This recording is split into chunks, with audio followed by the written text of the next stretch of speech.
വാലിങ്ങനെ നിലത്തുനിന്ന് maximum ഉയർത്തിയിട്ട് നമ്മൾ എടുക്കാം. ഒത്തിരി കയറ്റി പിടിച്ചു കഴിഞ്ഞാൽ വാല് നമ്മുടെ കയ്യിൽ ചുറ്റും. വാല് ചുറ്റാനുള്ള ഒരു ഗ്യാപ്പ് കൊടുക്കരുത്. ഈ കൈ സ്ട്രൈറ്റ് ആയിട്ടിരിക്കുക, മാക്സിമം സ്ട്രൈറ്റ് ആയിട്ടിരിക്കുക, ഒത്തിരി പൊങ്ങരുത്. പാമ്പ് നമുക്ക് മാനേജ് ചെയ്യാൻ പറ്റുന്ന ഒരു ഹൈറ്റിൽ ഒരു 45 ഡിഗ്രി ആംഗിളിൽ ഈ കൈ നിൽക്കുക. സ്ട്രൈറ്റ് ആയിട്ടിരിക്കുന്നത് ബോഡിയിൽ നിന്ന് മാക്സിമം ദൂരത്തായിരിക്കാൻ വേണ്ടിയിട്ടാണ്. താഴ്ന്നിരിക്കുക, നിവർന്നിരിക്കുക, താഴ്ന്നിരിക്കുക, പാമ്പിനെ ഹുക്കിലേക്ക് പൊക്കുക. ഇതുകൊണ്ടാണ് പാമ്പിനെ ഉയർത്തുകയും താഴ്ത്തുകയും ചെയ്യുന്നത്. ഈ കൈ തലയുടെ അവിടെ നിന്ന് 1/3 ഭാഗത്താണ് നമ്മൾ ഹുക്കിടുന്നത്.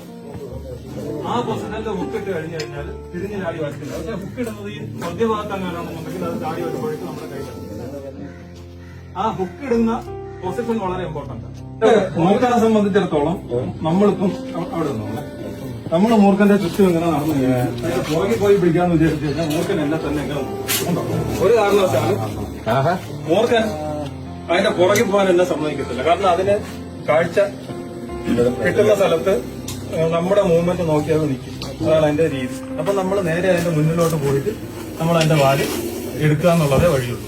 ഇങ്ങനെ എടുക്കുക എന്നുള്ളതേ വഴിയുള്ളൂ. ഇനി അണലിയാണെന്നുണ്ടെങ്കിൽ അണലി ഇങ്ങനെ നിൽക്കുകയാണ്, ഞാൻ അതിന്റെ പുറകെ വരാമെന്ന് വിചാരിച്ച് ഇങ്ങനെ നോക്കിക്കഴിഞ്ഞാൽ അണലി അങ്ങോട്ട് തന്നെ നോക്കി നിൽക്കുക. അണലി അനങ്ങത്തില്ല. കൃത്യമായിട്ട് അണലിക്ക് അറിയാൻ അവൻ ഇതേ വരുന്നുണ്ട്. അത് അണലിക്ക് പുറകിൽ കാഴ്ച ഉള്ളതുപോലെ തന്നെ അണലിക്ക് അറിയാം. നമ്മൾ വിചാരിക്കാൻ അത് എന്നെ കാണുന്നില്ല എന്ന്. നമ്മൾ പോയി പിടിക്കാൻ ശ്രമിക്കും, അന്നേരം തന്നെ ചാടി തിരിഞ്ഞ് കടിക്കും. അതിന്റെ നേരെ പോയി നിന്നിട്ട് ഇനി അതിന്റെ വാല് ചോദിക്കുക. നമ്മൾ വാലിങ് എടുക്കുക.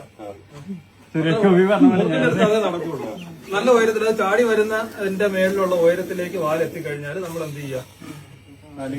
വാലിങ് എടുക്കുക, ഹുക്കിലേക്ക് ആക്കുക. ഇതേ ഉള്ള പരിപാടി.